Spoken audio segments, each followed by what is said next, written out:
All right. Now, former Senator Antonio Trillanes has criticized you and said, reduce your interviews. Ang sabi niya, I shouldn't be here. sabi niya, ang dami na nawawala. Si Bantag, si Leonardo, eto ngayon, si Bato de la Rosa, si Atong ang daming nawawala, hindi naman nila nahanap. So I hope he's doing his job. Exact quote. Okay, that's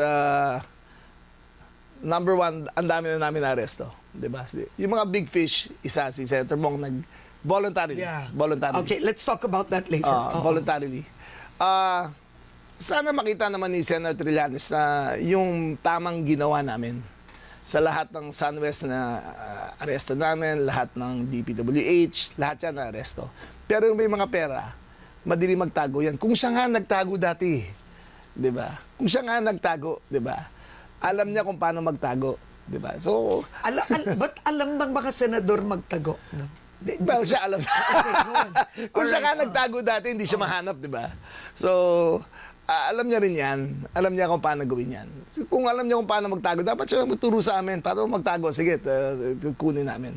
Help us na lang. If you think you have the solution, then be part of the problem solving. Di ba?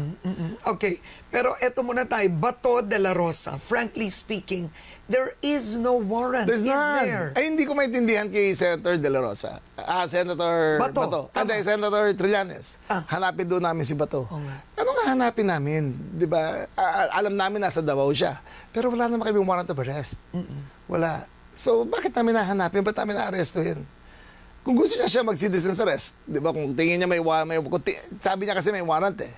Hindi siya mag-arrest. Siya magdala dito, di ba? May warrant ba? Wala pa ako nakikita. Wala pang dumadating sa DILG, sa DOJ, sa PCTC, sa DFA. Wala pang dumadating. So, in our eyes, there is no warrant. But in Bato, si Bato, siguro may alam siya. Then why did your brother, the ombudsman, say there was a warrant? According to him, may nagpakita sa kanya ng kopya ng communication na magkakaroon ng warrant. Oo. So, that is the basis. So pero soft copy yun. Oo. Na You third need hand. the actual I copy. need the actual copy. So he is in Davao, He is in Davao. but not in hiding. He in hiding. Takot sa sarili niya kanino eh. He is in hiding in Davao. He goes from motorcycle from one town to another through his friends. He doesn't stay in one place. Pero yung pamilya niya ando doon. Kasi magkapit-bahay kami sa ano niyan sa Cavite, sa Silang. Siguro 500 meters ang abandoned na yung bahay niya ron. Wala nang kotse, wala lahat. Ang alam namin lahat, pati mga apo niya, nasa Davao na. Taikot-ikot na siya, nakamotor. Abandoned house in Six Cavite. houses. Abandoned? Abandoned. All six. Who lived in all six? Him, his children, his security, Oo. his grandchildren, lahat. Isang compound lang sila doon. All abandoned. Yes, all abandoned. And they all moved to Davao. Yes. Tapos, hindi, ang alam namin, nagmamotor siya, kasama 2 o 3, palilipat-lipat siya ng mga lugar sa mga pagkakatiwalaan nila. Doon lang siya. Kung may warrant of arrest, di pupuntahan namin. Okay. Basta one thing is clear, there's no warrant against Bato. There's none. And Okay. if Senator Trillanes can prove one, I will personally go to Davao and get Bato. All right. Now, I want to ask you about Bong Revilla. That was quite surprising, all right? Some felt it was a political stunt on your end. Now, the Revillas and the Remullas were known as political opponents for many decades. And then you became friends. Yes. Okay. How did that surrender happen? Take us behind the scenes. Ano kasi kami ni Bong, we've been political allies for the last 20 years. And we become very good friends. Inaanak ko yung si Jolo. So just to be clear, inaanak ko yung kapatid niya, kay Senator Ramon. Diba? So just to be clear, inaanak ng dad ko si Jolo sa Binyag. So there's a lot of cross relationships already. Tapos vice governor ko yung anak niya. Nung tumawag siya sa akin nung gabi, 5 p.m. lumabas yung electronic warrant of arrest. Tumawag na kagad siya. Sabi ko, mag-surrender ka na kung gusto mo samahan kita. Sabi niya, o sige. So, pero sabi ko bukas na. Pero dumiretso na siya sa krame nung gabi. So nung umaga, pinuntahan ko siya at tapos na yung processing niya. Sabi ko, pare, ito na yung huling pagkakataon magkikita tayo. Pagdating dyan sa loob ng DGNP, hindi na kita pwede puntahan. So pumunta siya ron. Dinala ko siya ron. Sabi, dinala ko siya hanggang Sandigan. I consider that my last act of friendship. No, Hanggang pero doon na lang. didn't he have conditions of Ah, any kind? I'm wala. curious. Zero. Isa Pero lang. hindi siya nakaposas. Nakaposa siya. Nakaposas, okay. At tignan niyo yung Oo. footage siya entering Sandigan. Nakaposa siya. Pero naka-bulletproof jacket siya kasi siyempre for safety reasons. Sa loob ng BGNP, naka-regular clothes siya. Yung yellow na t-shirt, yung jogging pants, chinelas, regular. Nasa regular cell siya, walang aircon. Mag-isa siya. Mag-isa siya sa ngayon. May patapos cellphone na yung lang. quarantine. Wala. Eh, bakit yung Russian vlogger may cellphone? Ay, Bureau of Immigration Okay, yun. Bureau of Immigration. okay. All right, go on. So, mag-isa siya ron. He is living the regular prisoner's life. Ang pinagkaiba lang sa ngayon, naka-quarantine siya. Iniintay namin yung ibang mga indictees niya, co-indictees. So, lalagay sila sa isang wing doon. So, ang tanong ko, Secretary, this is not the first time that Senator Bong Revilla has been put in jail. Yes. Right? Why would he do this so easily? Bakit? Di ba parang one would think magtatanong siya. Yeah, well, in the eyes of the public kasi he's guilty na eh. So we will speak in that term. But of course, he's innocent until proven guilty.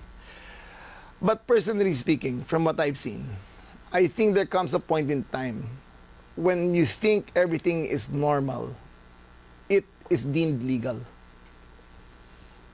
So, in their circles, sa tingin nila normal yan, lahat naman ginagawa eh. Di ba? Ako na rin. Yeah. Parang And just- walang pinakaiba yan sa mga pulis. And to review lang, no, for the public to remember, the testimony against Revilla is he took the money personally. Magkano ngayon? 360 million? Oo. Kung di ako nagkakamali. Cash binigay sa kanya. Sa kanya. Okay. Oo. Yung kala Jinggoy, iba naman. Yung kay Joel, iba rin. Parang, kung di ako nagkakamali ang testimony, o iligay mo dyan sa kwarto.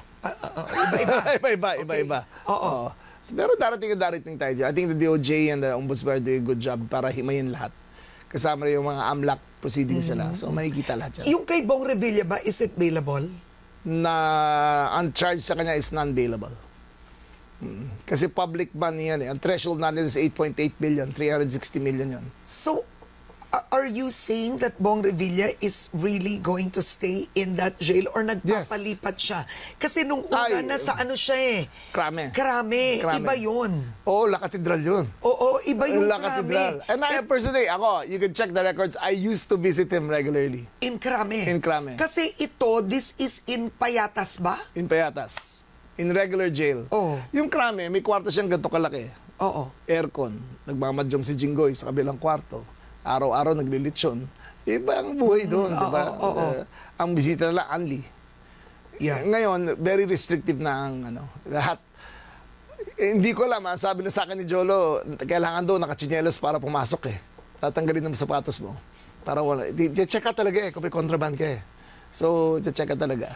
Doon sa Payatas, we're very, very strict sa facilities na gano'n. Okay. So, But is Senator Bong Revilla, I mean, I'm curious, is he planning to plead guilty so his charges will be lowered? Nothing. I haven't thought. Ang huling usapan namin yung paakit na hagdanan. Pagpasok ng kwarto, hindi ko niya sa kausap. Anong sinabi mo?